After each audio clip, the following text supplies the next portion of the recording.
So today's episode of honoring animals that we have lost at Panthera Africa is a very special one. It's about two beautiful cheetahs, a brother and a sister called Jampa and Pema.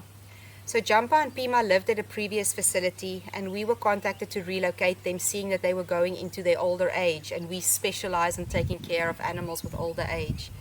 So Jampa and Pema were the first cheetahs that we ever had at Panthera Africa. Jampa's kindness, his little squeals, his heart, he was everything about kindness. Pema was focus. Pema was a queen. Pema's meat needed to be heated up to room temperature, 38 degrees Celsius. She ate mince twice a day because of her digestive condition.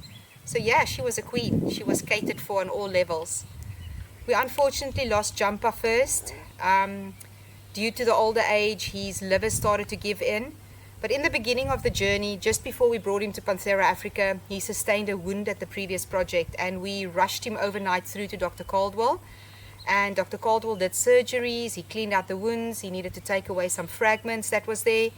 And then Nikki, Dr. Peter's right hand, wing woman, whatever you want to call her, she took care of Jampa in those weeks before he came to Panthera Africa.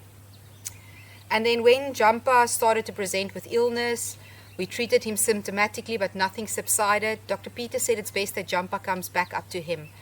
He can come down, we can try to treat Jampa here, but if we really want the best chances, we should send that boy up to him.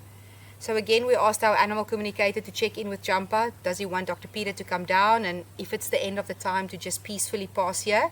Or does he want to try to go back up to Old Chapel to perhaps have a couple of years longer with us? He didn't say why he wanted to try, but he wanted to go back to Dr. Peter.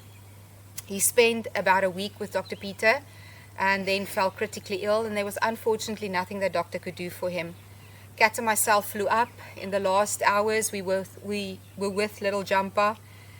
We spent every moment that we could with him at Dr. Peter. And when Dr. Peter needed to send Jampa to heaven, Nikki cried as much as me and Kat did.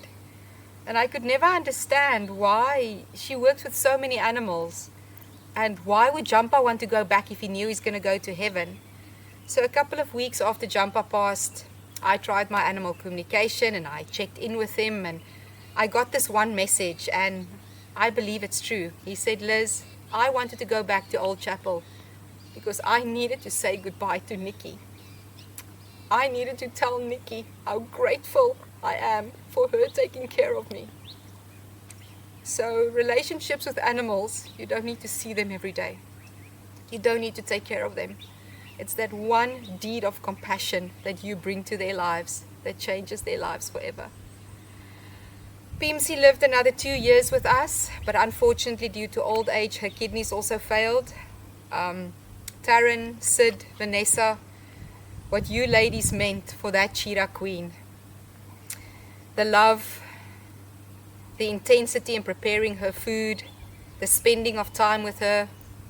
I know she's grateful. I know she feels honored. So Jampies, Pema, your cheetah spirit still roam these lands. I know we will rescue cheetahs in the future, but there will never be a Jampa and Pema in our hearts again. Yeah, stay tuned for more episodes.